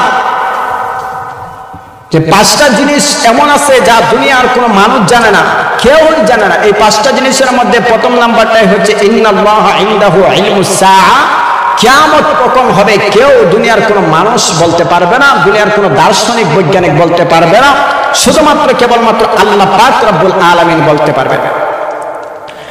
আমার ভাইরা লক্ষ্য করে দেখুন, 2 নম্বরে আল্লাহ বলেন ওয়ায়ুনাজ্জিলুল গায়সা, বৃষ্টি কখন বর্ষণ হবে এটা দুনিয়ার কোন মানুষ বলতে পারবে না। যেই ফেরেশতাকে মহান আল্লাহ পাক রব্বুল আলামিন বৃষ্টির জন্য নিয়োজিত করে রেখেছেন, সেই ফেরেশতার নাম হচ্ছে মিকাইল। মিকাইল পর্যন্ত জানে না বৃষ্টি কখন হবে। মহান আল্লাহ পাক রব্বুল আলামিন যখন আদেশ করেন তখন মিকাইল বৃষ্টি আল্লাহর হুকুমে এই পৃথিবীর জমিনে দেয়। মিকাইল পর্যন্ত জানে না বৃষ্টি কখন হবে। আমার ভাইয়েরা, প্রথম নাম্বারটা হচ্ছে কিয়ামত কখন হবে দুনিয়ার কোনো মানুষ জানে না। এমনকি যেই ফেরেশতাকে মহান আল্লাহ পাক রব্বুল আলামিন নিয়োজিত করে রেখেছেন, সেই ফেরেশতা সিংহার মধ্যে ফুৎকার দিবে, যার সিংহার ফুৎকারের মাধ্যমে এই পৃথিবী ধ্বংস হয়ে যাবে, সেই ফেরেশতার নাম হচ্ছে ইসরাফিল। ইসরাফিল পর্যন্ত জানে না কখন কিয়ামত হবে। আল্লাহর হাবিব নবী সাল্লাল্লাহু আলাইহি ওয়াসাল্লামকে যখন মহান আল্লাহ পাক রব্বুল আলামিন মিরাজের মধ্যে নিয়েছিলেন, আল্লাহ পাক রব্বুল আলামিন কিন্তু নবীকে দাওয়াত করে মিরাজের মধ্যে নিয়েছিলেন। নবীজি নিজে নিজেই যান নাই। আমাদের সমাজের মধ্যে দেখবেন মেহমান দুই ধরনের। এক প্রকারের মেহমান হচ্ছে যারা নিজে নিজে যায় না আসে, আরেক প্রকারের মেহমান হচ্ছে যাকে দাওয়াত করে আনানো হয়। আল্লাহ পাক রব্বুল আলামিন আমাদের নবী সাল্লাল্লাহু আলাইহি ওয়াসাল্লামকে দাওয়াত করে মিরাজের মধ্যে নিয়েছিলেন। আল্লাহ পাক রব্বুল আলামিন নিজেই বলেন, সুবহানাল্লাযী আসরা বিআবদিহি লাইলাম মিনাল মাসজিদিল হারাম ইলাল মাসজিদিল আকসা। আল্লাহ পাক বলেন, সুবহান, পবিত্র সত্তা আল্লাযী আসরা, যিনি ভ্রমণ করিয়েছেন, যিনি ভ্রমণ করাইছেন। কাকে ভ্রমণ করাইছেন? বিআবদিহি, তার বান্দাকে। এর আরেকটা ব্যাখ্যা হলো আয় মুহাম্মাদিহি, অর্থাৎ আমাদের নবী প্রিয়নবী সাল্লাল্লাহু আলাইহি ওয়াসাল্লামকে ভ্রমণ করিয়েছেন। লাইলাম মিনাল মাসজিদিল হারাম ইলাল মাসজিদিল আকসা, মসজিদে হারাম থেকে নিয়ে মসজিদে আকসা পর্যন্ত। এই মসজিদে হারাম থেকে নিয়ে মসজিদে আকসা পর্যন্ত যে মহান আল্লাহ পাক রব্বুল আলামিন ভ্রমণ করিয়েছেন, এই ভ্রমণটা কোরআন হাদিস কোরআনের মাধ্যমে সাবিত রয়েছে।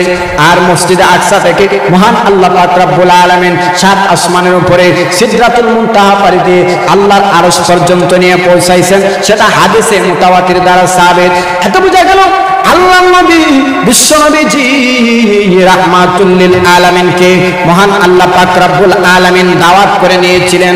দাওয়াত করে নেওয়ার পরে মহান নবী প্রিয় নবী সাল্লাল্লাহু আলাইহি ওয়াসাল্লাম যখন ওই সিদরাতুল মুনতাহার মধ্যে গেলেন, প্রিয় নবী সাল্লাল্লাহু আলাইহি ওয়াসাল্লাম যখন মেরাজের মধ্যে গেলেন, মেরাজের মধ্যে যাওয়ার পরে ইসরাফিলকে প্রিয় নবী সাল্লাল্লাহু আলাইহি ওয়াসাল্লাম সালাম দিলেন। নবীর সাথে ছিলেন জিবরাইল। ইসরাফিলকে নবীজি সালাম দিলেন, কিন্তু ইসরাফিল কোনো সালামের উত্তর দিচ্ছে না। সে সিংহার মধ্যে এরকম ভাবে মুখটা লাগায় বসে আছে। আল্লাহর হাবিব বিশ্বনবীজি রাহমাতুল লিল আলামিন আবার সালাম দিলেন, কিন্তু সালামের কোনো উত্তর আসছে না। আল্লাহর নবী বিশ্বনবীজি রাহমাতুল লিল আলামিন আবার সালাম দিলেন। তৃতীয়বার দেখা যায় সালামের কোনো উত্তর আসছে না। জিবরাইল ডাক দিয়ে বলল, বুঝে ফেলেছি, মহান আল্লাহ পাক রব্বুল আলামিন তাকে আদেশ করেছেন, ওই ফেরেশতাকে আদেশ করেছেন সিংহার মধ্যে ফুৎকার লাগায় দেওয়ার। আরে ইসরাফিল সিংহার মধ্যে মুখটা লাগায় বসে আছে। মহান আল্লাহ পাক রব্বুল আলামিন তাকে যখন আদেশ করবেন, সে তখনই সিংহার মধ্যে ফুৎকার দিবে, যার কারণে আপনার সালামের জবাব দিচ্ছে না। আল্লাহর নবী বিশ্বনবীজি রাহমাতুল লিল আলামিন ডাক দিয়ে বললেন, ওর ইসরাফিল, এখন কিন্তু কিয়ামত হবে না, এখন আল্লাহ পাক রব্বুল আলামিন তোমাকে সিংহার মধ্যে ফুৎকার দেওয়ার জন্য বলবেন না। কারণ এখন যদি সিংহার মধ্যে মহান আল্লাহ পাক রব্বুল আলামিন ফুৎকার দেওয়ার জন্য বলতেন, তাহলে আমাকে কিন্তু দাওয়াত করে মেরাজের মধ্যে আনতেন না। এতে বোঝা গেল এখন কিয়ামত হবে না। সুতরাং তুমি আমার সালামের উত্তর দাও। সঙ্গে সঙ্গে ইসরাফিল সিংহা থেকে মুখটা সরায় বলে, আসসালামু আলাইকা ইয়া রাসূলুল্লাহ ইয়া হাবিবাল্লাহ।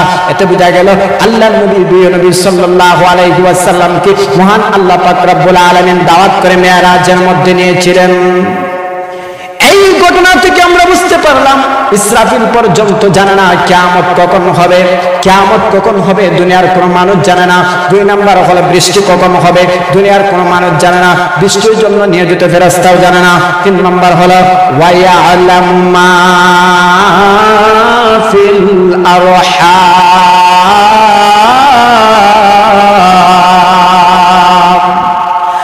মায়ের পেটে সন্তান কি হবে দুনিয়ার কোনো মানুষ জানে না।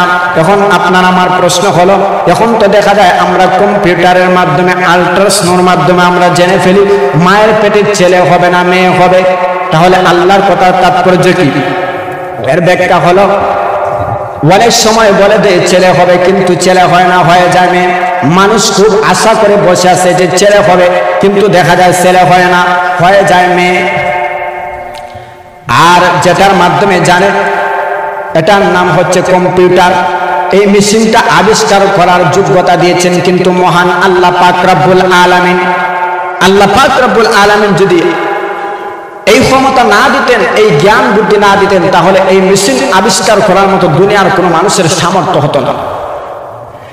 আবার কখন বলতে পারে, যখন ওই মানুষটার সন্তানটার দেহ আকৃতি পুরাপুরি ভাবে তার দেহ গঠনগুলি পরিপূর্ণ হয়ে যায়, তখন বলতে পারে, এর আগে কিন্তু বলতে পারে। তো 3 নাম্বার হচ্ছে, মায়ের পেটে সন্তান কি হবে দুনিয়ার কোনো মানুষ বলতে পারে। 4 নাম্বার হচ্ছে, ওয়ামা তাদরি নাফসুম মাযা তাকসিবু গাদা।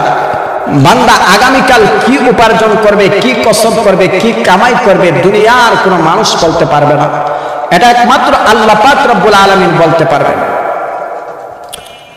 কারণ রিজিক হচ্ছে একমাত্র আল্লাহ পাক রব্বুল আলামিনের হাতে। বান্দা ব্যবসার মধ্যে লাভ করবে না লোকসান হবে, ব্যবসার মধ্যে লাভ হবে না লোকসান হবে, বান্দাও কিন্তু বলতে পারবে না। আল্লাহ পাক রব্বুল আলামিন যদি ব্যবসার মধ্যে বরকত দান করেন, তাহলে লাভ হবে, নইলে লোকসান হবে। আগামীকাল বান্দা কি কামাই করবে কেউ বলতে পারবে না। অনেক সময় দেখা যায় তার রুজি হয় না, কিন্তু একদিন অবহেলা করে গেছে, এই দিন দেখা যায় তার রুজি হয়ে যায়। এটা দুনিয়ার কোনো মানুষ বলতে পারবে না। এটার জ্ঞান, এটার ক্ষমতা একমাত্র আল্লাহ পাক রব্বুল আলামিনের হাতে। কারণ রিজিক হচ্ছে আল্লাহ পাক রব্বুল আলামিনের হাতে। আল্লাহ বলেন, ওয়ামা মিন দাব্বাতিন ফিল আরদি ইল্লা আলাল্লাহি রিজকুহা। এই পৃথিবীর জমিনে যত বিচরণশীল প্রাণী রয়েছে, সমস্ত প্রাণীর রিজিক দাতা হলাম একমাত্র আমি আল্লাহ পাক রব্বুল আলামিন। আমার ভাইরা, এই আয়াতের ব্যাখ্যায় মুফাসসিরিনে কেরামগণ ঐতিহাসিক একটি ঘটনা তুলে ধরেছেন। সংক্ষেপে ঘটনা বলতেছি। ঘটনাটি হলো, এক ডাকাত দল ডাকাতি করার জন্য ঘরের বাহিরে বাহির হইল। বাহির হওয়ার পরে যখন রাস্তার মধ্যে বাইর হইল, ডাকাত দলের যে সেনা প্রধান ডাকাত ডাক দিয়ে বলল, ও ডাকাতেরা শোনো, আমার সদস্য ভাইরা শোনো, তোমরা গিয়ে দেখো কার বাড়িতে আজকে ডাকাতি করা যায়। আর ওই যে খেজুর গাছ আছে, এই খেজুর গাছের নিচে আমি এখন একটু বিশ্রাম নেই, তোমরা গিয়ে ঘুরে আসো, দেখো কার বাড়িতে ডাকাতি করা যায়। এমন মুহূর্তের ভিতরে ডাকাত দলের সদস্য তাকায়া দেখে তার পাশে আরেকটা খেজুর গাছ। এই খেজুর গাছের মধ্যে খুব পাকা পাকা খেজুর, আর সে যে খেজুর গাছের মধ্যে আছে, এই খেজুর গাছটা হচ্ছে মরা খেজুর গাছ, কোনো খেজুর ধরে না। সেই পাশের খেজুর গাছটা থেকে একটা কাউয়া দেখা যায়। ওই পাশের খেজুর গাছটা থেকে খেজুর এনে এনে তার যেই গাছের মধ্যে সে ছুঁয়ে আসে, সেই গাছের মধ্যে দেখা যায় খেজুরগুলো ডালে, খেজুরগুলো ফালা। ডাকাত দলের সহপ্রধান আশ্চর্য হয়ে গেল, হায় হায়, ওই কাউয়াটা পাশের গাছ থেকে কেন এই গাছের মধ্যে খেজুর ফালায়, ব্যাপার কি আমার একটু জানতেই হবে। তখন ডাকাত দলের সেনাপ্রধান, ডাকাত দলের সর্দার ওই গাছের উপরে উঠে গেল। ওইটা দেখে পাশের গাছ থেকে কাউয়া খেজুর এনে এই গাছের মধ্যে ফালায়। এই গাছের মধ্যে দেখা যায় একটা অন্ধ কাউয়া, এই অন্ধ কাউয়ার মুখের মধ্যে খেজুর ছাড়ে। এত বোঝা গেল আল্লাহ পাক রব্বুল আলামিন কিভাবে রিজিক দেন, এটা আল্লাহ পাক রব্বুল আলামিন জানেন। বান্দা অনেক চেষ্টা করলেও কিন্তু রিজিক আনতে পারবে না যদি আল্লাহ পাক রব্বুল আলামিন না দেন। আল্লাহ পাক রব্বুল আলামিন রিজিক দিলে বান্দা আনতে পারবে। এই জন্য সারাদিন আল্লাহর বিধান বাদ দিয়ে রিজিকের পেরেশানি করলে চলবে না। আল্লাহর হুকুম বাদ দিয়ে, আল্লাহর বিধান বাদ দিয়ে দুনিয়ার জীবনে সফলতা আসবে না।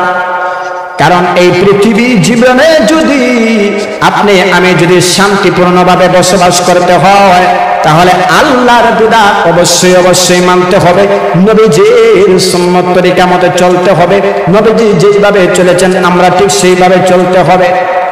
আজকে দেখা যায় আমরা নবীজি সুন্নত তরিকা মতে চলি না, অথচ নবীজির সাহাবীরা এমন ছিল যারা নবীজির জন্য জীবন পর্যন্ত দিয়েছে, নবীজির জন্য বাড়ি গাড়ি সবকিছু ছেড়েছে।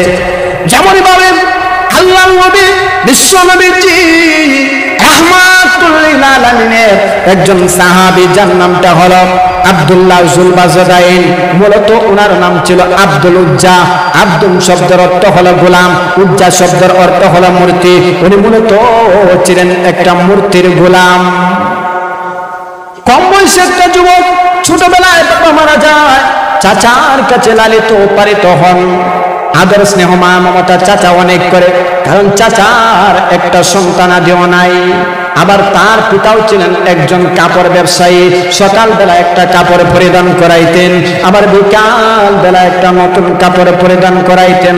মা কিন্তু খুব বেশি ছিল, কিন্তু আল্লাহ নবী বিশ্ব নবী রাহমাতুল লিল আলামিনের আদর্শের কথা শুনে, নবীজির চরিত্রের কথা শুনে ওই সাহাবী, অল্প বয়সের সাহাবী, নবীজির কাছে সংস্পর্শে যাওয়ার কারণে ইসলাম ধর্ম সম্পর্কে সে বুঝেছে এই নবী হলেন মুহাম্মদুর রাসূলুল্লাহ সাল্লাল্লাহু আলাইহি ওয়াসাল্লাম হলেন সত্য নবী, যার কারণে সে নবীজির কাছে আসে যাওয়া করার কারণে কালেমা পড়ে মুসলমান হয়ে গেছে। এই খবর যখন চাচা জানতে পারলো, ভাতিজা নবীজির কাছে গিয়ে, মুহাম্মদের কাছে গিয়ে কালেমা পড়ে মুসলমান হয়েছে, চাচা অত্যন্ত ক্ষিপ্ত হলো যে এই ভাতিজাকে আমি অত আদর স্নেহ মায়া মমতা করি, এই ভাতিজা দেখা যায় আমাকে না জানাইয়ে কালেমা পড়ে মুসলমান হয়ে গেছে। এবার কয়েকদিন পরে আল্লাহ নবীজি বিশ্ব নবী রাহমাতুল লিল আলামিন হিজরত করে মদিনার মধ্যে চলে গেলেন। ওই সাহাবী আব্দুল্লাহ জুলবাজদাইন ইসলাম ধর্মের পরে যার নামটা আল্লাহ নবী বিশ্ব নবী রাহমাতুল লিল আলামিন দিয়েছিলেন আব্দুল্লাহ, আগে ছিল তার নাম আব্দুল উজ্জা। আর আব্দুল্লাহ শব্দের অর্থ হলো আল্লাহর গোলাম, আগে ছিল সে মূর্তির গোলাম। আব্দুল্লাহ মনে মনে চিন্তা ধারণা করলাম, পালন করেছি, আজকে তুমি বুঝি আমাদের অবাধ্য হয়ে মুহাম্মদের কালেমা পড়ে মুসলমান হয়ে গেছো, অথচ আমাদেরকে জানাইলাই না। এর বাতিদা শোনো, দেখো তুমি যদি মুহাম্মদের কাছে যাও তাহলে কিন্তু আমাদের এই বিশাল সম্পত্তি, আমাদের এই যে উট ছাগল দুম্বাগুলোর মালিক থেকে তুমি বঞ্চিত হয়ে যাইবা। আব্দুল্লাহ জুলবাজদাইন ডাক দেব, চাচা আমাকে সামান্য সম্পদের উট আর ছাগল আর দুম্বার লোভ দেখায় না, কারণ যে ব্যক্তি একবার পরে লা ইলাহা ইল্লাল্লাহ, এই ব্যক্তি এই পৃথিবীর সমান 10 পৃথিবীর সমান একটা জান্নাতের মালিক হয়ে যায়। চাচা রে, আমাকে সামান্য উট দুম্বার লোভ দেখায় না, আমি মুহাম্মদের কাছে চলে যাব, আমি মদিনায় চলে যাব। চাচা ডাকতে বলল, ভাতিজা দেখো তুমি যদি সত্যি সত্যি মুহাম্মদের কাছে চলে যাও তাহলে তোমার পরনের মধ্যে যে কাপড়টা আছে এই কাপড়টা খুলে দাও, কারণ এই কাপড়টাও তো আমি তোমাকে হাদিয়া স্বরূপ দিয়েছি, আমি তোমাকে দিয়েছি আমার টাকা দিয়ে দেওয়া। চাচার উদ্দেশ্য ছিল ভাতিজা উলঙ্গ হওয়ার ভয়ে বলবে আমি মুহাম্মদের দরবার ছেড়ে দিছি, আমি আর মুহাম্মদের দরবারে যাব না, লজ্জা বলে দিবে। কিন্তু যে একবার কালেমা পড়ে মুসলমান হয়ে যায় সে কিন্তু কোনোদিন কালেমা ছাড়তে পারে না। ভাতিজা ডাক দিয়ে বলল, চাচা আপনি আমার শরীর থেকে কাপড় নিতে পারবেন, কিন্তু আমি কালেমার মালা ছাড়তে পারবো না। তখন সঙ্গে সঙ্গে ভাতিজার শরীর থেকে কাপড়টা নিয়ে নিল। তখন সে চিন্তা ধারণা করলো, আব্দুল্লাহ চিন্তা ধারণা করলো আমার শরীর থেকে কাপড় নিয়ে নিছে, এখন আমাকে কে কাপড় দিবে? কেউ তো কাপড় দিবে না। আমার মা তো এখন পর্যন্ত জীবিত আছে, আমার মা যেহেতু বিধর্মী তারপরেও কিন্তু সন্তান তো সন্তান, সন্তানের প্রতি একটু মায়া বেশি থাকে।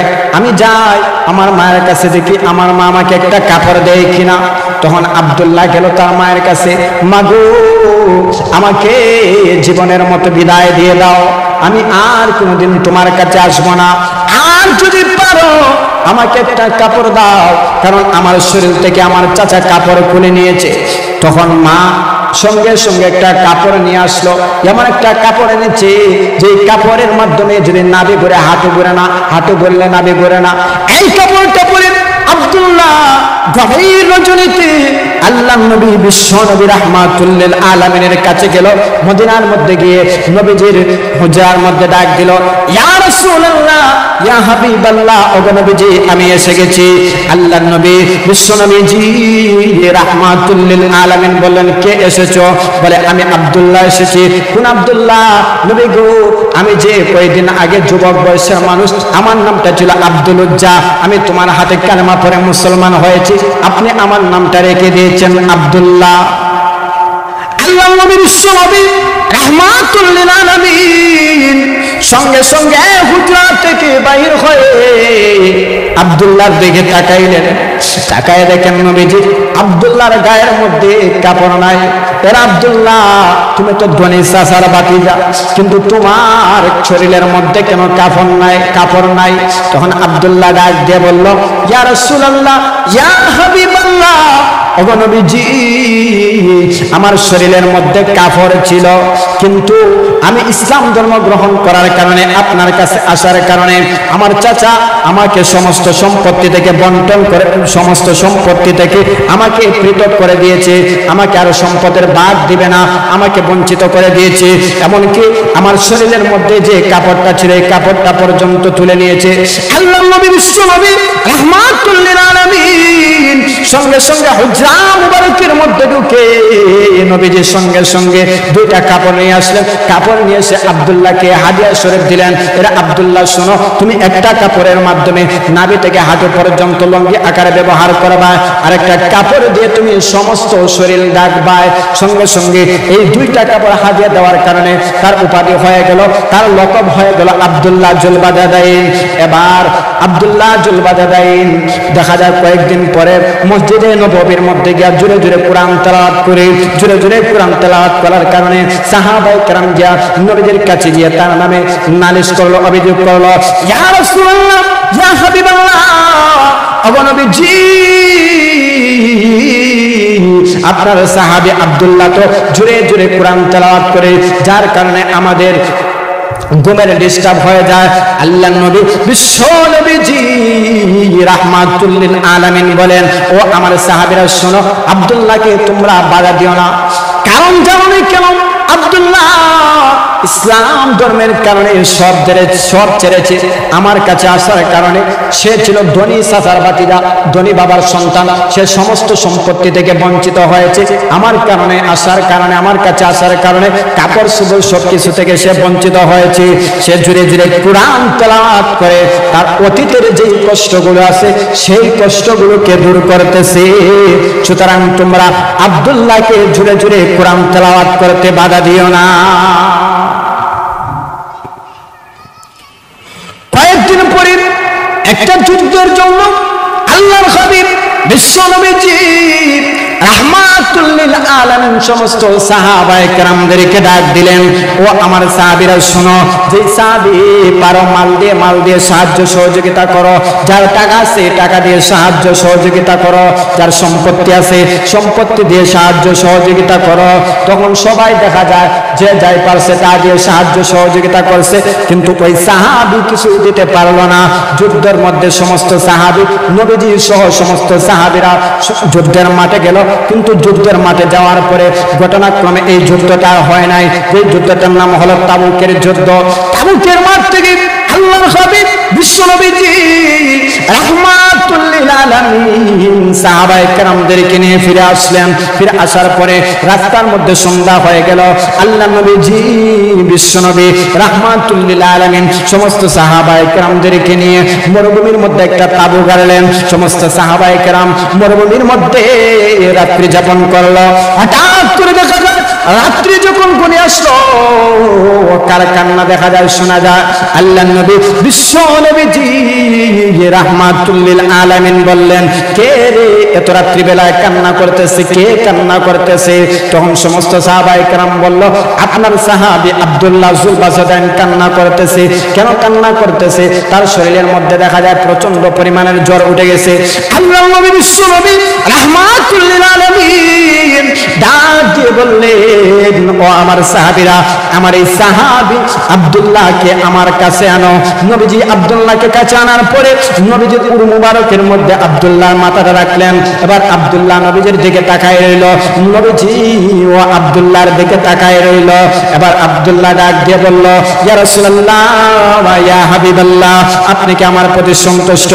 আল্লাহর নবী বিশ্ব নবী রাহমাতুল লিল আলামিন ডাক দিয়ে বললেন, ও আমার সাহাবী, তুমি ইসলামের কারণে সব কিছু ছেড়েছো, বাপ ছেড়েছো, মা ছেড়েছো, চাচা ছেড়েছো, সমস্ত সম্পত্তি ছেড়েছো, আত্মীয় স্বজন সবাইকে ছেড়েছো। তোমার প্রতি আমি সন্তুষ্ট হব নাতে কার প্রতি আমি সন্তুষ্ট হব? তোমার প্রতি আমি সন্তুষ্ট হই। কিছুক্ষণের মধ্যেই দেখা যায় ওই সাহাবীর ইন্তেকাল হয়ে গেল। আল্লাহর নবী বিশ্ব নবী রাহমাতুল লিল আলামিন ওই সাহাবীর যখন সাহাবীকে গোসল করাইলো, গোসল করানোর পরে কাফন হিসাবে যখন কাপড় দিবে, আল্লাহর নবী বিশ্ব নবী রাহমাতুল লিল আলামিন ডাক দিয়ে বললেন, ও আমার সাহাবীরা শোনো, এই আব্দুল্লাহকে তার কাফন হিসাবে দেওয়ার জন্য নতুন কোনো জামা খরিদ করতে হবে না, নতুন কোনো জামা দিতে হবে না, বরং আমি নবীজি আমার সাহাবীকে যে দুইটা কাপড় হাদিয়া দিয়েছিলাম, এই দুইটা কাপড়ের মাধ্যমে তাকে দাফন করানো হবে। এবার যখন গোসল দেওয়ানো হলো, কাফন পরিধান করানো হলো, নবীজি নিজে ওই সাহাবীর জানাজার নামাজটুকু পড়াইলেন।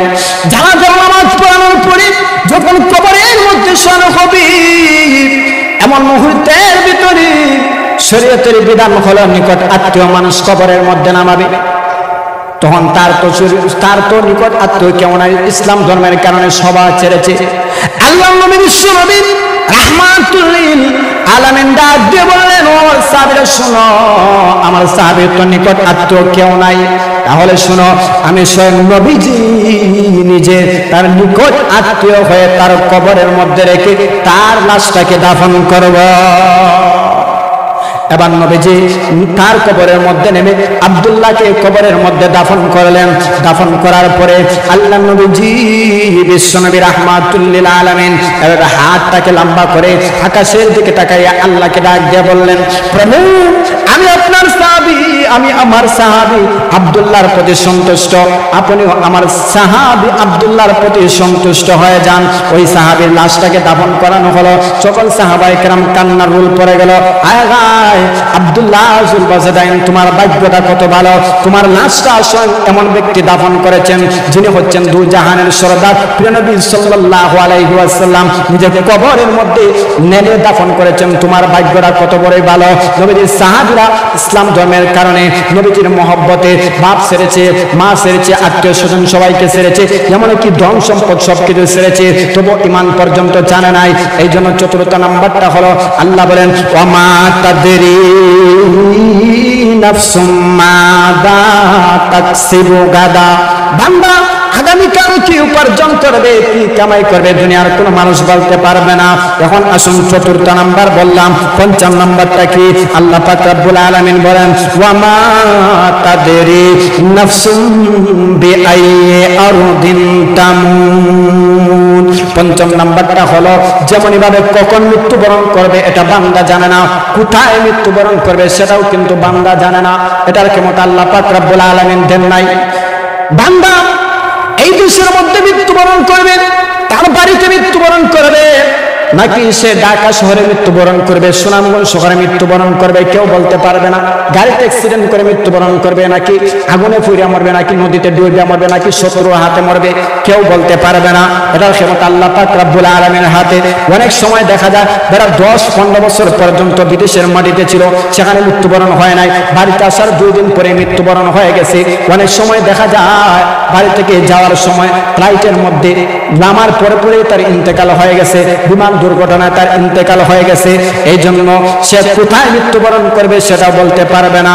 তো 5টা ইলম এমন আছে যা দুনিয়ার কোনো মানুষ, দুনিয়ার কোনো পয়গম্বর, দুনিয়ার কোনো ওলি, দুনিয়ার কোনো বৈজ্ঞানিক দার্শনিক কেউ জানে না।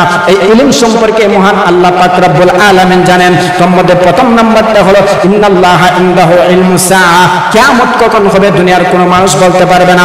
2 নাম্বার হলো ওয়া ইউনাজ্জিলুল গায়সা, বৃষ্টি কখন হবে দুনিয়ার কোনো মানুষ বলতে পারবে না। 3 নাম্বার হলো ওয়া ইয়ালামু মা ফিল আরহাম, মায়ের পেটে সন্তান কি আছে দুনিয়ার কোনো মানুষ বলতে পারবে না। 4 নাম্বার হলো ওয়া তাদরি নাফসুম মাযা তাকসিবু গাদা, বান্দা আগামী কালকে উপার্জন করবে, কি কসব করবে, কি কামাই করবে দুনিয়ার কোনো মানুষ বলতে পারবে না। 5 নাম্বারটা হলো মা তাদরি নাফসুম বিআইয়ি আরদিন তামুত, বান্দার কখন মৃত্যু হবে এটা দুনিয়ার কোনো মানুষ বলতে পারবে না। এটা সম্পর্কে একমাত্র আল্লাহ পাক রব্বুল আলামিন জানেন, আল্লাহ ছাড়া কেউ জানে না। তো আসুন আমি যে আয়াত সম্পর্কে, যে আয়াতের 5টা জিনিস এমন আছে দুনিয়ার কোনো মানুষ জানে না। একটা হচ্ছে মৃত্যু কখন হবে এটা দুনিয়ার কোনো মানুষ জানে না। এই জন্য মৃত্যুর জন্য সর্বহালাতে সর্বসময়ে প্রস্তুতি গ্রহণ করতে হবে, সব সময় আল্লাহর ইবাদত বন্দেগীর মধ্যে মশগুল থাকতে হবে। আল্লাহ আমাদেরকে যা আদেশ করেছেন তা পরিপূর্ণভাবে পালন করতে হবে, যা হতে নিষেধ করেছেন তা আমাদের বর্জন করতে হবে, ছেড়ে দিতে হবে। কারণ আপনি আমি জাহান্নামী দলের অন্তর্ভুক্ত হতে চাই না, জান্নাতি দলের অন্তর্ভুক্ত হতে চাই।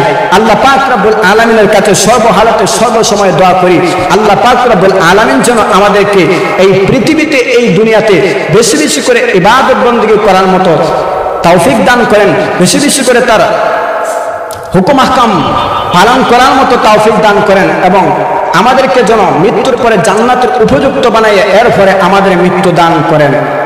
আমিন ওয়া আখির দাওয়ানা আলহামদুলিল্লাহি রাব্বিল আলামিন।